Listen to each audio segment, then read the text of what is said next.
Hello friends, आपका मेरे channel पर स्वागत है। हम 10th क्लास का मैथ कर रहे हैं। 1.1 हमारी कंप्लीट हो गई है। आई होप आपको क्लियर भी हो गई होगी और समझ में भी आ गई होगी। अगर नहीं क्लियर हो गया तो कमेंट कीजिए। आज हम 1.2 करते हैं। 1.2 में भी आपको जो है वो एलसीएम और एचसीएफ निकालना ही सिखाया गया है, लघुत्तम समावर्तक और महत्तम समावर्तक। ठीक है, ये आज आपको निकालने हैं। ये हम सीखेंगे कैसे निकालने हैं, एलसीएम कैसे निकालते हैं। एचसीएफ तो हमने कल यूक्लिडी गाजनर एल्गोरिथम से सीखा था ना, कि अगर आपको कोई भी दो नंबर दिए गए हैं तो उनका एचसीएफ आप कैसे निकाल सकते हैं। वो बहुत आसान तरीका था, उसी से आप एचसीएफ निकालिएगा। और एलसीएम मैं बताती हूँ, एलसीएम आपको कैसे निकालना है। तो आज के हमारे क्वेश्चन यही रहेंगे कि कोई नंबर दिया गया है, उसके हमें अभाज्य गुणनखंड करने हैं। तो उसके हमें गुणनखंड करके बताना है कि मान लीजिए जैसे कोई भी नंबर दिया गया है 18 लगा लीजिए, तो भाई इसके गुणनखंड जो है वो क्या क्या होंगे। ठीक है, तो वो हमें बताना है। और तो गुणनखंड करने बताने हैं और नेक्स्ट क्वेश्चन में आपको एलसीएम और एचसीएफ बताना है। ठीक है, आज यही है। तो एलसीएम के लिए एक फॉर्मूला है, वो भी बताऊंगी। वीडियो को पूरा देखिएगा, बिना स्किप किए देखिएगा। और चलिए हम शुरू करते हैं। 1.2 है, इसका फर्स्ट क्वेश्चन है आपका। फर्स्ट क्वेश्चन का फर्स्ट पार्ट है आपका 140। और ये कहा गया है कि इसके जो अभाज्य गुणनखंड है उनको गुणनफल के रूप में व्यक्त कीजिए, यानी कि उनको गुणा के रूप में लिखकर दिखाइए कि भाई इसके अभाज्य गुणनखंड कौन कौन से है। तो देखिए, जैसे आपका ये 140 है तो इसे आप यूं लिख लीजिए। ठीक है, अब पहले सबसे पहले मतलब 1 से मत करिएगा, 2 से स्टार्ट करिए। अब सबसे पहले आप ये देखिए कि इस नंबर में ये मतलब सबसे छोटी टेबल में 140 किसकी टेबल में सबसे पहले आता है। तो देखिए, अगर हम इसे 2 से डिवाइड करेंगे तो ये 2 से डिवाइड हो जाएगा। यानी कि आपको क्या देखना है, सबसे छोटे से छोटा नंबर देखना है। आप ये मत सोचिएगा कि यहाँ पर मतलब 140 है तो इसे हम 7 से कर देते हैं, तो 7 टू द 40 220 आ गया, हो गया आसानी से। नहीं, आप सीधे 7 पर कैसे पहुंच गए। पहले आप यू देखिए कि ये 2 की टेबल में आता है नहीं। पहले 2 की में नहीं आता तो 3 की में, फिर 3 की में नहीं आता तो 4 की में। उसके लिए आपको टेबल का याद होना बहुत जरूरी है। अगर नहीं याद है तो कर लीजिए। अब देखिए, इसे हम 2 से इसे आप डिवाइड कीजिए। लास्ट में 0 है, मतलब 2 से आपका डिवाइड हो जाएगा। तो 2 7 14 0 0। ठीक है, तो मतलब 70 आएगा जब आप इसे 2 से डिवाइड करेंगे। तो 2 आपका यहाँ आएगा और 70 आपका यहाँ आएगा। ठीक है, इतना क्लियर है। आपको क्या देखना है, आपको जो ये नंबर दिया गया है सबसे पहले आपको ये देखना है कि ऐसी सबसे छोटी टेबल में ये कहाँ पर आता है। मतलब आपको 2 से स्टार्ट करना है, देखना है कि 2 से डिवाइड होगा या नहीं। अब एक निशानी है, अगर पीछे आपका कोई भी इवन नंबर हो तो वो आपका लगभग 2 से डिवाइड हो जाता है। ठीक है, तो इससे आपको थोड़ा अंदाजा लग जाएगा कि 2 से डिवाइड होगा या नहीं होगा। अब देखिए, इसके पीछे भी 0 है, इसका मतलब ये भी 2 से डिवाइड हो जाएगा आपका। तो इसे भी 2 से डिवाइड कर दीजिए। 2 3 जा 6 और 2 5 जा 10 हो गया 35। यानी कि जब इसे 2 से डिवाइड करेंगे तो आपका कितना आएगा 35। अब देखिए 2 की टेबल में हमारा 35 नहीं आएगा क्योंकि पीछे आपका 5 आ गया। अब 5 आ गया तो हम 3 की टेबल में देखते हैं। 3 की में भी आपका नहीं जाएगा। 3 1 जा 3, 3 1 जा 3, 2 आपका शेष बच जाएगा। मतलब इसके लिए आपको ऐसा नंबर देखना है जिसमें आपका नीचे जो शेष बचता है वो नहीं बचना चाहिए। तो अब इसे हम क्या करते हैं, 4 की टेबल में भी आपका 35 नहीं आता, फिर 5 आता है। 5 की टेबल में आपका 35 आता है। 5 7 जा 35 और फिर 7 1 जा 7। ठीक है, यहाँ लास्ट में आपका 1 आ गया। इसका मतलब इसके अभाज्य गुणनखंड कौन कौन से हैं, ये है 2 मल्टीप्लाई 2 मल्टीप्लाई 5 मल्टीप्लाई 7। और देखिए 2 की एक पावर यहाँ तो हम जोड़ भी सकते हैं। तो 2 की पावर 2 मल्टीप्लाई 5 मल्टीप्लाई 7, इनका बेस सेम था। तो इसका अभाज्य गुणनखंड कौन कौन से है, 2 का स्क्वायर या 5 7 या फिर 2 मल्टीप्लाई 5 मल्टीप्लाई 7। तो ये इसके क्या है, अभाज्य गुणनखंड है। तो किसी भी अगर नंबर के आपको अभाज्य गुणनखंड करने हो तो आप ऐसे ही करेंगे। क्लियर है इतना। तो चलिए नेक्स्ट क्वेश्चन देखते हैं। इसका देखिए 156, वही बनाइए 156। लास्ट में आपका 6 है, इवन नंबर है, यानी कि 2 से डिवाइड हो जाएगा। तो 2 7 जा 14, 1 बच गया, 2 8 जा 16। ठीक है ना, 2 7 जा 14 और 2 8 जा 16। लास्ट में इवन नंबर है, 2 से डिवाइड हो जाएगा। 2 3 जा 6, 2 9 जा 18।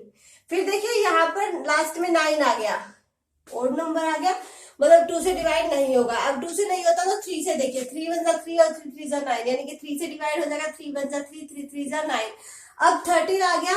अब देखिए 13 जो है वो हमारा एक प्राइम नंबर है, प्राइम नंबर है, यानी कि ये ना तो 2 से डिवाइड होगा, मतलब ये किसी से भी डिवाइड नहीं होगा, प्राइम नंबर जो है वो खुद से डिवाइड होता है, तो 13 जो है वो हमारा 13 से ही डिवाइड होगा। तो 156 जो है उसके अभाज्य गुणनखंड आपके क्या क्या होंगे, 2 × 2 × 3 × 13, या फिर 2 का स्क्वायर मल्टीप्लाई 3 × 13। तो हर एक क्वेश्चन के जो है वो गुणनखंड करके ये आपको बताने हैं कि क्या क्या आएंगे। जैसे इसका नेक्स्ट क्वेश्चन दिया गया है, देखिए 3825, लास्ट में 5 है, 2 से डिवाइड आपका नहीं होगा, क्लियर है इतना। 3 से करके देखिए, 3 1 जा 3, 3 2 जा 6, यहाँ पे शेष 2 बच गया, 2 7 से 21, 1 बच गया, 2 3 5 से 15, यानी कि 3 से आपका ये डिवाइड हो जाएगा। ऐसे आप अंदाजा तो लगा ही सकते हैं कि ये 3 की टेबल में आएगा या नहीं आएगा। देखिए पीछे 5 है, या तो 3 की टेबल में आएगा या 5 की ही टेबल में आएगा, इतना तो क्लियर हो जाता है। और अगर पीछे कोई भी आपका इवन नंबर होता है तो वो आपकी 2 की टेबल में लगभग आ जाता है, नहीं तो 4 की में आ जाएगा, ठीक है। तो देखिए 3 की बजाय 3 1 जा 3, 3 2 जा 6, यहाँ 2 बच गया, 2 7 जा 21, 1 बच गया, 3 5 जा 15, लास्ट में आपका फिर 5 आ गया, फिर 3 से जाएगा, ये देखिए 3 4 जा 12, 3 2 जा 6, 3 5 जा 15, क्लियर है। लास्ट में फिर 5 आ गया। अब देखिए लास्ट में 5 है, इसका मतलब ये नहीं कि हर बार 3 से जाएगा, अब ये 3 से नहीं जाएगा। देखिए 3 1 जा 3, 3 4 जा 12 और 3 1 जा 3, तो 2 आपका क्या बच जाएगा, शेष बच जाएगा। मतलब अब ये 3 से नहीं जाएगा तो किससे जाएगा, 5 से जाएगा। देखिए 5 8 जा 40 और 5 5 जा 25, ठीक है ना। फिर 5 से जाएगा, ये 5 1 जा 5, 5 7 जा 35। अब 17 जो है वो आपका क्या है, एक प्राइम नंबर है, तो ये खुद से ही डिवाइड होगा, तो इसका आपका 17 बन जा 17, क्लियर है इतना। तो जो ये आपका 3 8 2 5 है, इसके आपके अभाज्य गुणनखंड क्या क्या हो गए, 3 × 3 × 5 × 5 × 17, यानी कि इसे हम यूं भी लिख सकते हैं 3 का स्क्वायर 5 का स्क्वायर × 17। तो इस तरह से आपको क्या करने हैं, हर क्वेश्चन के जो है अभाज्य गुणनखंड करने हैं, और गुणनखंड करके आप इस तरह से उन्हें लिख सकते हैं, ठीक है। इसका नेक्स्ट क्वेश्चन देखिए, 4th पार्ट इसका दिया गया है आपको 5005, इसके भी आपको गुणनखंड करने बताने हैं। नेक्स्ट है आपका 7429, इन दोनों के आपको जो है गुणनखंड करनी है। तो देखिए इसका करते हैं पहले 5005, 5 है लास्ट में, 3 से देखिए जाएगा या नहीं, 3 1 जा 3, 2 बच गया, 3 6 जा 18, 2 बच गया, 3 6 जा 18, 2 बच गया 25, यानी कि 3 से नहीं जाएगा, मतलब ये किससे जाएगा, 5 से जाएगा। 5 1 जा 5, 5 1 जा 5, क्लियर है इतना। ये क्या हुआ है हमारा, 5 से गया।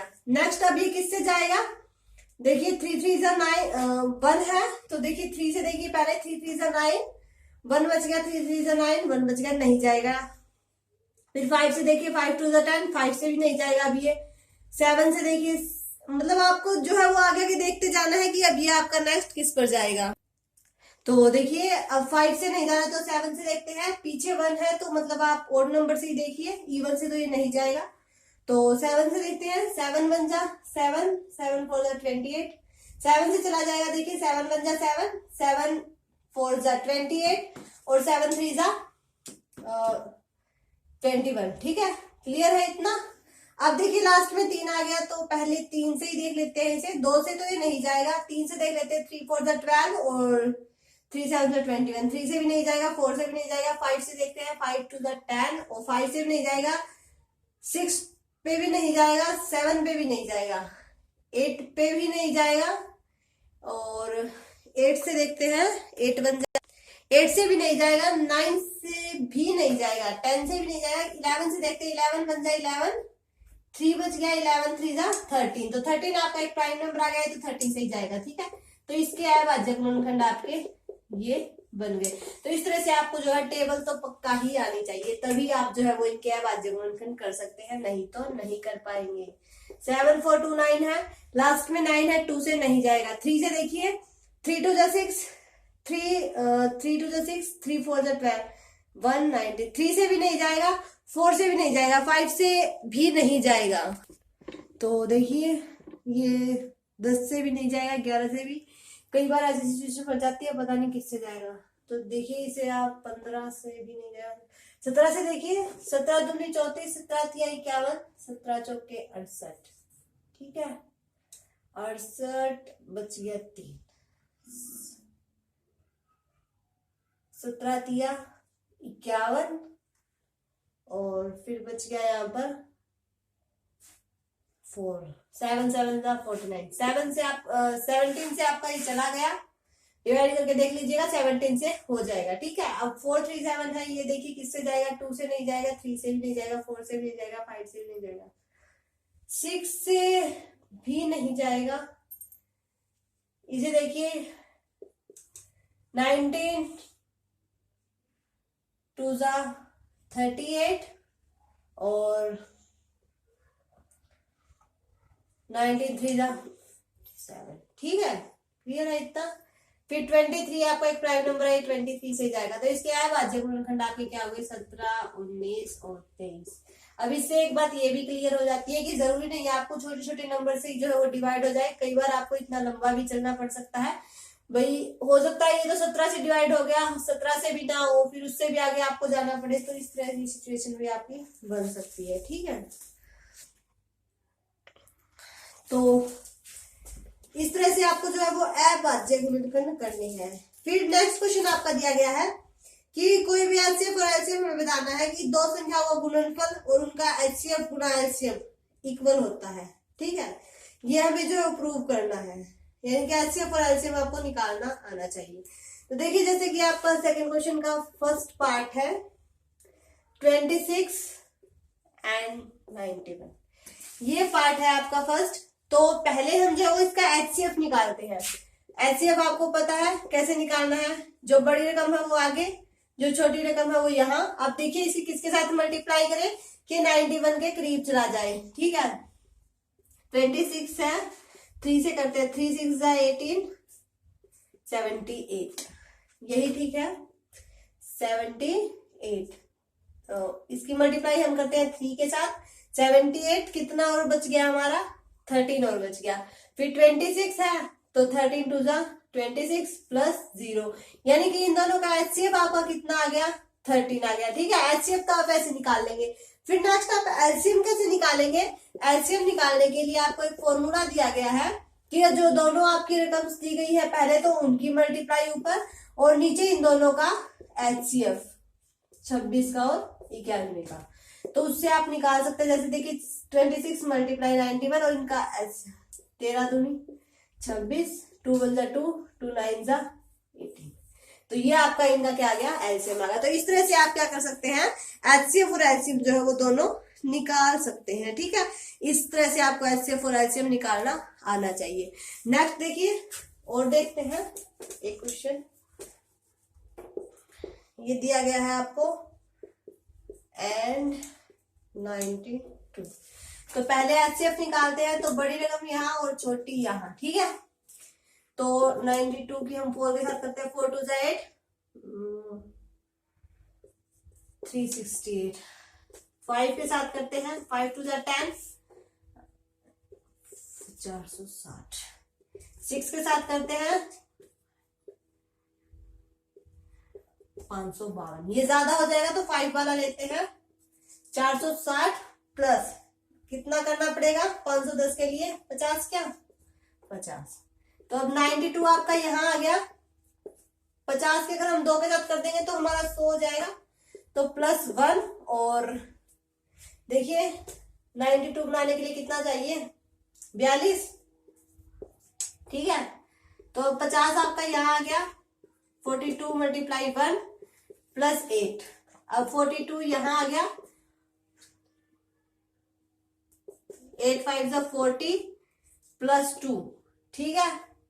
अब 8 यहाँ आ गया तो 2 मल्टीप्लाई 4 प्लस 0, तो इनका एचसीएफ आपका क्या आ गया 2 आ गया, ठीक है। एचसीएफ आपका क्या आ गया 2 आ गया।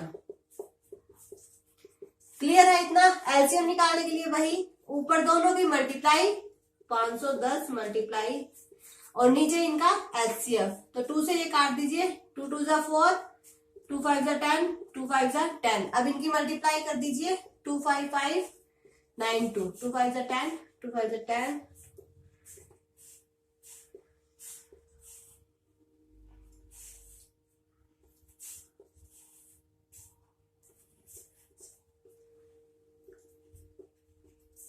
तो ये आ गया अपन 9460।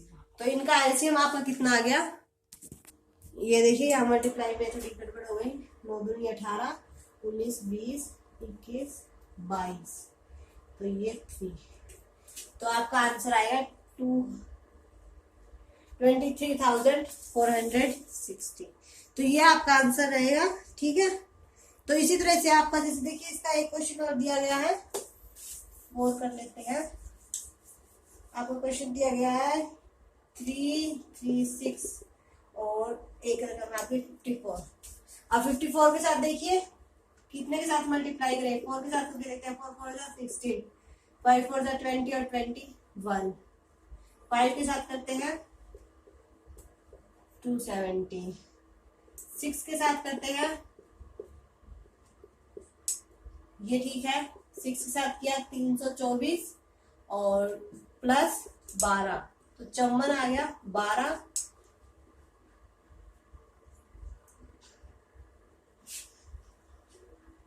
12 4 जा 48 प्लस 6, ठीक है ना। फिर यहाँ 12, 6 2 जा 12 प्लस 0। तो एचसीएफ आपका कितना आ गया, एचसीएफ आपका आ गया 6। क्लियर है इतना। तो चलिए आगे निकालते हैं। एलसीएम के लिए क्या करना है, क्या था, 336 मल्टीप्लाई 54/6, यही था ना। तो देखिए